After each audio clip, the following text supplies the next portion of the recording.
রাজু, আমি নির্বাচিত হওয়ার পর থেকে তুই এখানে আসা কমাই দিলি কেন? ভাই নতুন বিয়ে শাদী করছি তো, একটু বাড়িতে তো সময় দিতে হয়।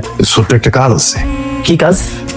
তোর বস্তিতে কোনো একটা ঘরে তুই কিছু ককটেল বোমা সব রাখবি, পরে আমি পুলিশের কমো যে এই কাম দিয়ে লয়ার করছে, মামলা হয়ে যাবো। না না ভাই, এই সব জিনিস আপনি বস্তিতে রাখেন না। বস্তির মানুষ অনেক সহজ সরল, সহজ সরল মানুষটা আপনি রাজনীতি করেন না। আচ্ছা ঠিক আছে, তুই যা, আমি দেখতেছি, যা। ভাই কি হয়েছে তার? কি হয়েছে বুঝিস না? কাউন্সিলরের নামে ষড়যন্ত্র করিস? স্যার, 2টা গ্রেনেড পাওয়া গেছে। স্যার, রনি কিছু করে নাই, ও এইসব কাজ কখনোই করতে পারে না। রনি আমার বন্ধু, ও এইসব কাজ করে নাই। তুই কে? শালা তুই বোম নিয়ে ষড়যন্ত্র করিস? এই ওকে নিয়ে চলো। তুই কাজটা একদম ঠিক করছ নাই। সবাই বিপদ অপেক্ষা করতেছে। আমার বিশ্বাস ওই বোমা কোনোভাবেই রনি আনেনি। কইছে এই বস্তিতে কার তো বুকের পাড়া যেরকম বোমা না ঘরের মধ্যে রাখবো।